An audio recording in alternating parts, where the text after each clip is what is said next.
I would say the first thing, especially as a product design leader, is create great partnerships of trust and transparency with your product and engineering partners. I cannot say enough how helpful that has been to me in even acclimating into any culture that I'm in, and especially at Uber, because we move fast. If I don't create those partnerships early and build that trust with that group, then I think I wouldn't be at least as successful to this point as I am without it. I would also say a learning that I have from Uber is be open to experimentation. I think that within the UX realm, we are sometimes known as folks that might be a little bit more rigid towards experimentation, and that could be putting something into the product and actually testing what it's like in the real life environment. That is an example of an experiment. We might want to do it as a quote A/B test and essentially put it into product and test. And sometimes in a fast moving environment, being open to that is actually key so that we can get results fairly quickly and then pivot. I think the part that's important is set a plan in place when you do have an organization that experiments to essentially pivot if something might have gone wrong with the experiment itself.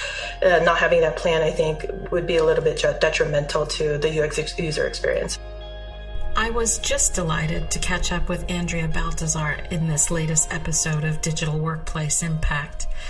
We met years ago during Andrea's tenure as both a DWG member and a user experience leader at Wells Fargo. Fast forward to today, Andrea is a product design leader at Uber. She arrived there some 6 months ago, which gave us a wide range of topics to explore in our time together. Not only did we talk about Andrea's career trajectory, which I think you'll find a unique path to becoming a seasoned and successful user experience leader, we talked about how in recent years, Andrea has truly tested her UX muscles by experimenting with different industry verticals ranging from financial services to high tech. We talked about Andrea's first 6 months at Uber, from her onboarding journey, which was fully virtual, to the use of her 100-day blueprint for stepping into any new role. It's one that centers around people, process, and product. As a parenthetical, I would say a challenge to you as a listener is to think about Andrea's blueprint, whether you are stepping into a new role or you're looking for a fresh start approach to a longstanding role. We also explored what it's like to be a user experience leader inside of Uber and what it takes to be successful. We exchanged some fresh perspectives about what Andrea sees now for digital workplace leaders and their teams sitting in a broader role. You'll hear some insights about aspiring to become a lifelong learner, paying forward your learnings as a mentor, being empathetic and actively listening to the user needs. You'll hear about being a student of experimentation, the importance of building partnerships, and in Andrea's case, that's not only been with her teams and stakeholders, but also anchored around partnerships with engineers, data scientists, and product market experts around the globe at Uber. Whether you are a digital workplace or employee experience practitioner or leader, I think this episode will have some interesting takeaways for you. Reflecting on the conversation, I've also curated 3 interesting DWG resources that are included in the notes section of this episode. First is a blog post entitled Putting Employees at the Center of Employee Experience. The second is DWG research entitled Digital Workplace Anthropology, which looks at making sense of how humans work digitally. And the third and final is another piece from DWG's research library that centers around designing connected workplaces for tomorrow.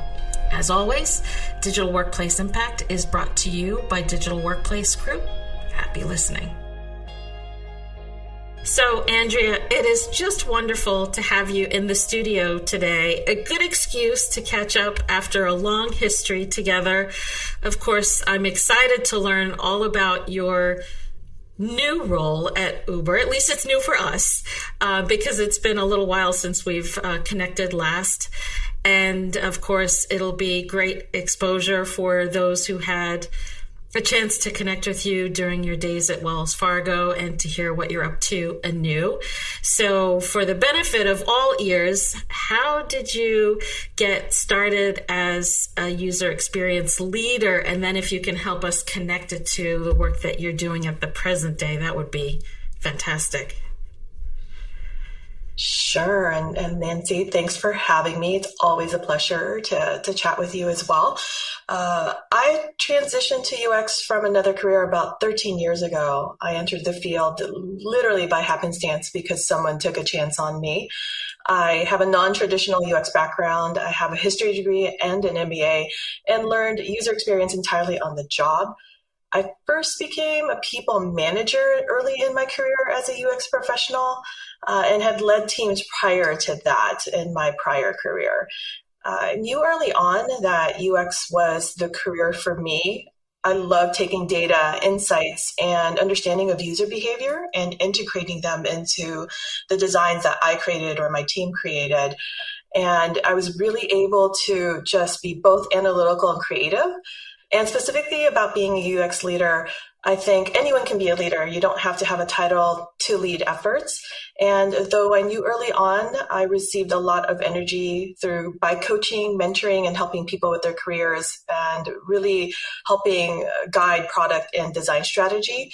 I knew that was something that I enjoyed doing. And early on in my career, like I mentioned, I just knew that being a UX leader was something that I gravitated towards. How does that translate into my current job? I currently am a product design leader here at Uber. I actually lead 3 different areas on our earner app. So an earner is anyone who can earn money on our platform. So think drivers, delivery folks, couriers. And specifically in the earner field, I have our earner growth, our earner verticals, and our earner access, vehicle access, and sustainability areas. That's quite a scope. And you mentioned that in everything that you've been doing since you ventured into the UX arena, there's been an element of coaching and mentoring in the mix. So one of the fundamental questions that comes to mind for me is looking at this role that you've undertaken. How do you define success at Uber? And then taking a step back, how do you define success for someone who's a career employee or user experience leader? Let me start with the career employee experience leader. I think that success could look like ensuring that you understand the entire life cycle of an employee as they engage with your company, from the moment of application to a job, to acceptance, to resignation, and even beyond, because we do have folks who boomerang back and go back to the company that they may have been employed at previously. Trying to understand what would make an employee stay, what makes an employee leave, how they experience the company, would they recommend the company or not. There are just many facets to dig into and understand. And it's not just related to the digital experience, which I was an expert in it during my time at Wells Fargo. It really is trying to understand that whole life cycle for them. And I think that having that life cycle and continuing to monitor it as it changes over time would contribute to the success of anyone who makes a career out of focusing on the employee experience. And one of the things I'm thinking about in immediate reaction to that is there's a certain sense of trying to understand, to be empathetic, as well as understanding sort of the science and practice behind the user research and all of the testing activities that you undertake in order to achieve the designs for all of the different capabilities you were talking about earlier. You pretty much broadly described user experience, and though I was talking specifically about employee experience, it's entirely transferable to any type of experience that you might want to design for. And you asked about Uber. How do you define success as a UX leader at Uber? It really is all of those elements that you mentioned: the empathy, understanding the data, understanding how you might use information and insights that come your way to design experiences for the people that use your product. And that's literally the definition of success for any of the UX leaders, product design leaders that we have at Uber. And you mentioned that you are sort of a homegrown employee experience leader versus someone who started at the university level and built their career through their education first. And I'm certainly drawn to that as an approach. And I'm curious to know who have been among your most important mentors and your best go-to resources in supporting the transition that you made into this industry, and why? I've been lucky enough in the last several years to have met amazing people in the UX and product design space. My most important mentors have been women UX leaders I met at Workday. There was a cohort of us who just gravitated towards each other, and we pushed each other, raised each other up, and these women continue to be mentors to me post my time at Workday. I keep in regular contact with them. They are people I could bounce ideas off, can go to guidance, and we are absolutely transparent with each other. So to be able to create a feedback loop with other leaders that I created a great relationships with at one of my previous workplaces has been, I think, the strongest way that I've been successful in my career. They have experience being women leaders at other companies. And so it's always great, especially in a tech world, to have people that have experienced something similar to me and I can go to as a sounding board or to get advice from. Absolutely. And I know you've made some really interesting industry pivots in recent years. Of course, when we met once upon a time, that was in financial services. And of course, you mentioned Workday and then Uber most recently. And so what's been the appeal in experimenting with different industry verticals? At first, I was hungry to test myself. I had mentioned earlier that I was entirely homegrown as a UX leader, learned entirely on the job. As a career transitioner, I just didn't know if I was any good as a UX leader. I spent a lot of my formative years at Wells Fargo, was there for about 6 years. I wanted to challenge myself to try new industries and wanted to surround myself with a peer group that could push me to become a better UX leader. So I mentioned the group of mentors that I was lucky enough to work with. I also, interestingly enough, created a group of former direct reports who actually also are sounding boards to me. They're an amazing group of designers and researchers who I also keep in touch with. And so knowing that I've created this network, knowing that I have been involved in different communities at different companies has actually pushed me to become a better UX leader, to learn in different ways. If I am entirely in a homogenous area where we are all the same, I don't think I would grow in the same way as I did it by switching to different industries, by exposing myself to different ways of working, to different ways of how companies think about UX. So that's part of the reason as I actually think about my career, I've been super intentional about the places I go to and what I focus on, because I want to continue to challenge myself and give myself that exposure so that I can continue to grow. And it's not only a show of ambition, but a show of confidence and curiosity all at the same time, listening to some of what you've taken away from these industry shifts. And I think it's really fascinating to sort of deconstruct what you've been up to and why we don't necessarily see step-by-step career progressions in the digital workplace industry broadly. Many of us are homegrown professionals and in some cases pioneers because we were building out parts of the digital workplace ecosystem practice when a roadmap didn't exist. And I certainly know, just given the history that we've shared together, that you've been in that area of pioneering, and you need that level of tenacity and ambition and curiosity to not only jumpstart this area, but then to take it to the next level. And certainly, one of the things that we're seeing as a challenge is, people taking some time to look at the work that they're doing and pausing to make career decisions. A couple of months ago, I had a chance to chat with Mirsad Kaprik, who was our longtime sponsor at Citi for DWG membership once upon a time, and he's on a year's sabbatical and having some amazing adventures in, self-discovery.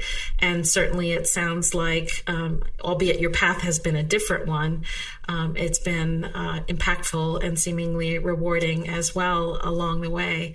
I think it's important in our career vertical, broadly speaking, to share stories like this and to learn from each other, because there isn't necessarily a single path to a fulfilling career. And I also think that it's important for us to be lifelong learners, regardless of the path that we take, because the organizations that we are part of can't do it all for us. We need to be the masters of our destiny, and you're certainly showing that that's been the case here as well. And I think it's important to pause and recognize that, especially knowing that for so many years in the technology arena in particular, that it's been important for women to be able to find other mentors to help elevate each other, in addition to working across teams with people from lots of different backgrounds. That really resonates with me, Nancy. And I think that you hit on something very spot on. 6 years focused on employee experience at Wells Fargo. It was a little daunting at the time too to think how can my work focused on employee experience, where I dealt with things like legacy tools like SharePoint or customized tools by engineers. How can that be transferable, and how can I actually shift my career so I can focus in other industries? And I think that could be very daunting for folks who might want to consider moving away from employee experience. And I certainly have to do it. And like you said, it takes focus. It takes understanding how you can take the examples that you've created in your career and then transfer them into the industries that you might be interested later on. And I certainly did that by creating case studies that I felt would showcase who I was as a leader, regardless of the tooling or the product that I was focused on during my time at Wells Fargo. That's a great way to think about it. And of course, I'm also feeling like it's important for us to delve into your experiences at Uber a bit more deeply. It's an unusual organization and culture unto itself. And I'm really curious to hear what have been some of your early stage learnings about the people, the culture, and employee experience at Uber, and any insights that you think are important for our wider community to be aware of. I would say that the people level, I've been here a little over 6 months, and the people are all very welcoming and very knowledgeable in our space. When I reflect over the last 6 months, what really stands out for me is the fact that Uber is very complicated under the hood. You don't realize the complexity around the business, about the markets we operate in. And as someone coming net new in, trying to absorb everything is actually difficult because there is a lot going on and we do move fast as a tech company. And so I would say that the people themselves have actually helped my onboarding be as smooth as it can be with just the amount of information being thrown at me, especially with the 3 different areas I'm responsible for. So the fact that they are able to share with the knowledge that in this virtual hybrid world that we live in now, Uber is actually hybrid. So we have flexible opportunities to either go into office or stay remote throughout the week. And finding the balance there as a new person coming in and then managing through the hybrid world we live in can be very daunting as well. But the people themselves have made that really easy for me to basically pick up information. They share of their documents, they share of their time, and they share of their information. So I really appreciate that. We move fast, but we grant the grace to people who might need a little bit more time to onboard into different areas. So I've always appreciated that about my first maybe 30 days at Uber. And the onboarding itself was super smooth. I entirely onboarded virtually, got all of my equipment. I was set up really quick and pretty much started working by week 2 after completing all of my onboarding activities. And we had a really robust, I think, knowledge system. We had different avenues by which I was able to understand all the different kind of areas. And primarily my workspace is pretty much the Google suite. So entirely in documents, decks, design tools like Figma, and whiteboard tools like Miro. So you shared a little bit about your experience with the people. You talked about it being a fast-moving culture. Is there anything else that helps feed the employee experience that is worth spotlighting about the culture in particular? I think our use of the tools actually helps speed. We're entirely on Slack, and I recall just comparing and contrasting my time at Wells Fargo. We had Microsoft Teams, or not actually, it wasn't Teams, it was Microsoft Skype, and then we primarily used email a lot. So even as I shifted from my time at Wells Fargo to Workday to Calendly and now at Uber, Slack really is a tool that has actually helped me be up to speed on what's going on within the company, within the teams I directly work with. It's the primary mode of communication. And I actually no longer look at email as much as I probably should. My email is a black hole. And so for me, the fact that we were able to have a tool like Slack that could help us facilitate conversation, whether it's through actually typing of the words or creating huddles in there, I think has been valuable to help the employees just keep abreast of each other, especially because we are hybrid.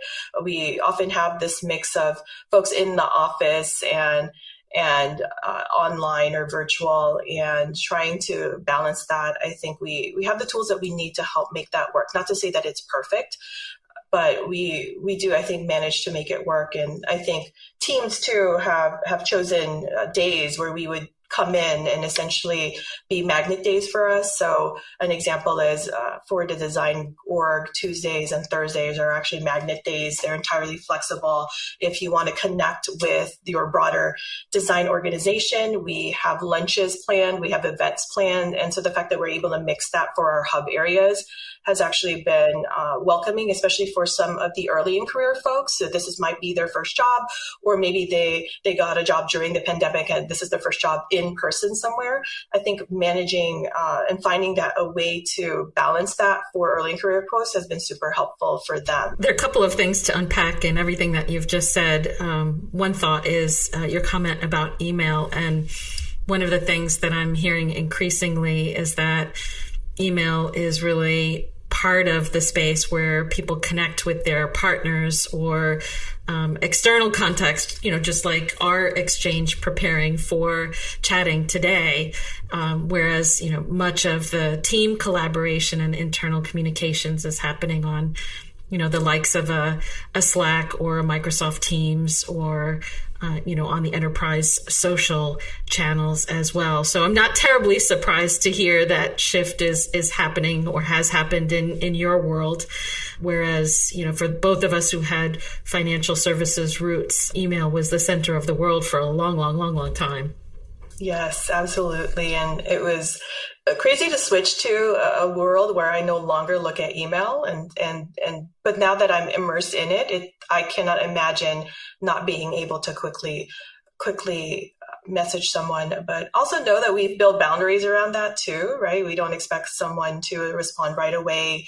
There are rules that you create for yourself or for your team where you have to create the boundaries so it's not the instant gratification, because sometimes we are working in the virtual world. We're not always attached to the Slack. You should still have balance your workday to make sense based on the meetings that you have, the heads down work time, and still manage Slack as well. So it's still, like I mentioned earlier, not perfect, but working through that and setting the boundaries is super important.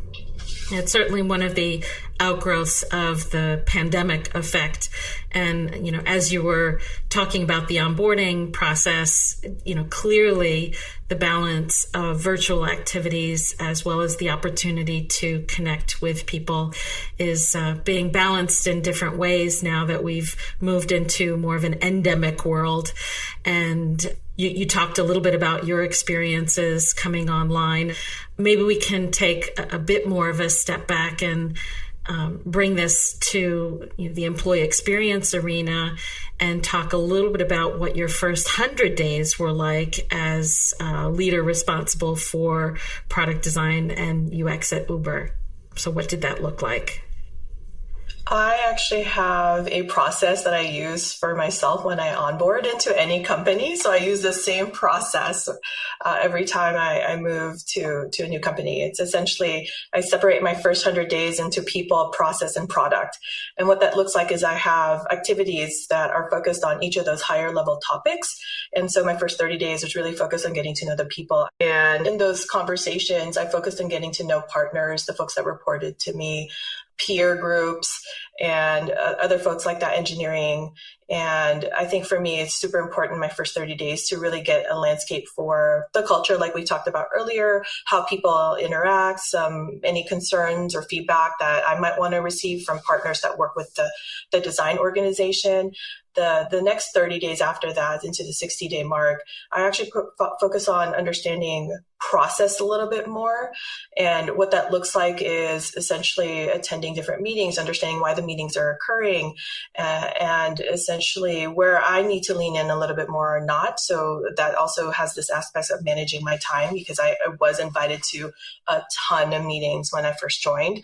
And the last is understanding the product and still understanding process. In my last maybe 40 days of that 100-day mark is understanding the product more, spending a little bit more time understanding the areas that are under my particular purview. Not to say that I picked up everything that I needed to within those 100 days, but it gave me a good foundation for myself. And as I mentioned earlier, I typically use this process at any new company that I join, because it's an easy way to also explain to other people, whether it be my manager, my peer group, my direct reports, this is the best way for me to onboard, and set that boundary for them too as well, so they can understand what I'll be focused on during that first 100 days. And where are you now? What are some of your key focus areas these days? Oh, goodness. I actually just last month went through my first half-year planning at Uber. And that's a process where we essentially reset and understand what the product teams are going to focus on during the second half of the year. And so that was a fascinating process for me to work through, because Uber did it slightly different than I've experienced it at other companies. And so watching it happen, but also understanding how I might change process or influence process to better help support the design group was also something I learned about that. I think that Uber is still very complicated. I'm still learning different things around our OKRs, how we drive business, how we look at certain markets. And so even as I reflect upon where I was at before, which was enterprise software, and now I'm in the mobility space, I'm still learning a lot. So I'm getting a little bit more of what I mentioned earlier in terms of challenges. Now my challenges are about learning the business, learning how design fits into the business, and then understanding the metrics that we drive and how that affects the user experience metrics or data that we might want to also influence within the product. So I'm in that spot right now where I feel that I've survived my first half planning. I've created hopefully great partnerships with my product and engineering partners. And now I could really, really immerse myself in the business, the OKRs, and the product itself too. And for someone who may not be familiar with OKRs, can you just put that in the context of your role? Sure. OKRs are a typical construct that companies use to set, they stand for objectives and key results. And for example, if a company has particular goals that they might want to have, it's put into an OKR format. And that helps teams like product teams or design teams understand more broadly for their pillar area that they focus on what we are striving towards. And usually the KRs are achievable but slightly challenging goals that have metrics tied to it. So an example could be for Uber, it could be for the rider side, increasing bookings in the rider app. It could be for the earner side, something like conversion or converting a rider into a driver. So these are goals or metrics that might be used in a particular product area to help understand how successful we've been with achieving that for the business. So that's an OKR, at least in my layman's way of explaining it. That's great. I appreciate you taking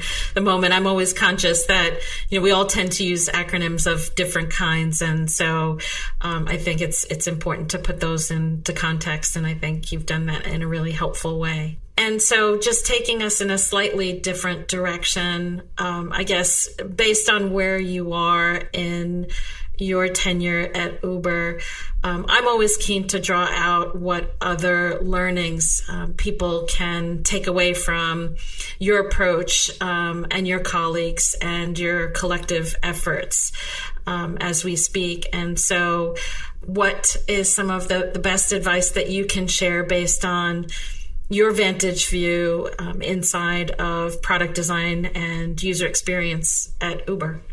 Sure. And it's also helpful that it's relatively fresh for me. It's something that I'm experiencing even live right now. I would say the first thing, especially as a product design leader, is create great partnerships of trust and transparency with your product and engineering partners. I cannot say enough how helpful that has been to me in even acclimating into any culture that I've been in, especially at Uber, because we move fast. If I don't create those partnerships early and build that trust with that group, then I think I wouldn't be at least as successful to this point as I am without it. So I would always say that. I would also say a learning that I have from Uber is be open to experimentation. I think that within the UX realm, we are sometimes known as folks that might be a little bit more rigid towards experimentation. And that could be putting something into the product and actually testing what it's like in the real life environment. That is an example of an experiment. We might want to do it as a quote A/B test and essentially put it into product and test. And sometimes in a fast moving environment, being open to that is actually key so that we can get results fairly quickly and then pivot. I think the part that's important is set a plan in place when you do have an organization that experiments to essentially pivot if something might have gone wrong with the experiment itself. Not having that plan, I think, would be a little bit detrimental to the UX user experience. So be open to experimentation and also have a plan in place for if this experiment goes wrong, where to pivot to afterwards. And I'd say data. Always bring in data. The one thing I've learned from Uber is Uber has amazing data scientists. They make me feel stupid. And I used to be a math and science scholar, but when you hear data scientists talk about the information that we're pulling for how people engage with our product and how they they transfer that data into insights. It's a whole different realm when you're dealing with actual metrics. And I would say partner well with your data scientists and understand how the data that they create and how they provide insights for can actually be leveraged towards your design. So that's something also that I've been working on here with my designers is partnering with data science as well as product marketing in order to understand different points of views as we go through our design process.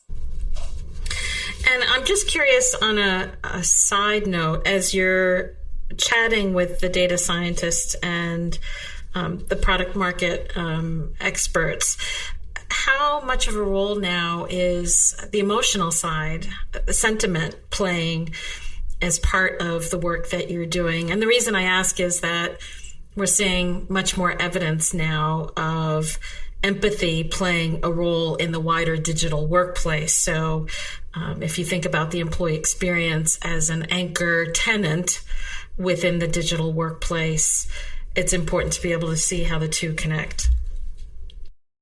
It is absolutely still one of the areas that we focus on as a part of our process and design. And if an organization like Uber is not ready for that, we bring it to it. But Uber does a great job of understanding our riders, understanding our earners, and really putting ourselves in a position where we have that empathy and can understand it. We have Slack channels actually dedicated to the empathy side of it, where we understand what might be happening in the real world. We actually also have product operations folks and local market folks that understand in their market, in their country, how our product is being used and get insights that way. And so we actually have a variety of different ways in which we can build empathy, because that is all about surfacing that information, whether it's through UXR and actual user research and actual interviews there, or data that we're pulling directly from feedback that we're receiving at that market level. That is all available to us. And we do push ourselves to do it when we're having a conversation about a particular product area. If we might want to make a change, we do still advocate for the folks that might use this. We think about different aspects, whether it's accessibility related, whether it is emotional, whether it is safety concerns. These are all things that are actually top of mind for us. And specifically within the design org at Uber, we actually have a safety team just dedicated entirely to safety. We have a product equity that is dedicated to equity within product, really understanding inclusion and how we build that into the product ourselves and how people experience it. So these are things that are super top of mind to us, and we do our best to ensure that empathy is there as we go through our design process, and we share it with our partners as well. And as much as Uber is a complex, fast-moving and global organization, what I hear from the conversation is that it's also hyper-local and hyper-user-centric. That is correct. So what have we missed, Andrea? Was there anything that you were hoping I'd ask that I didn't? I'm actually surprised you didn't ask me how I've experienced the digital workplace at this company or any company that I've been in since I was actually a designer in that space. Go for it. Answer the question. Oh, great. It's interesting because as someone who has spent a good portion of her career focused on employee experience in digital workplace, as I transitioned from company to company, I realized that I didn't see the internet in the same way. How I saw my work was about access to information versus maybe the old way of thinking about the internet, where you have a homepage and you have information on there that you're surfacing to your employees. We certainly had an initiative focused on that at Wells Fargo. How I saw digital workplace was, how do I get the tools that I need to do my job? How do I get the information that I need so that I can do my job well? And that actually became really, search was the primary way that facilitated all of that. I needed to find it because we are massive under the hood. Even when I think about Workday, there's just so much information. So how do I get that information quickly? As someone who no longer focused on digital workplace, what I saw is that I heavily relied on on searching as a way to get the information that I needed. So I was super fascinated by that myself as I moved away from the internet/digital workplace realm. So having said all of that, what are your parting reflections or advice for digital workplace leaders and practitioners listening to this episode? Be open to experimentation, find avenues to ensure that you're capturing data and insights. Bees have a UX research practice and listen to these experts to, as we talked about earlier, help build empathy and understanding of what the employees are experiencing as they interact with both the physical and digital touch points that you have available to them. That's certainly some sage advice. And of course, I know for those who are a bit more specialized in employee experience, you have some parting reflections or advice for them as well.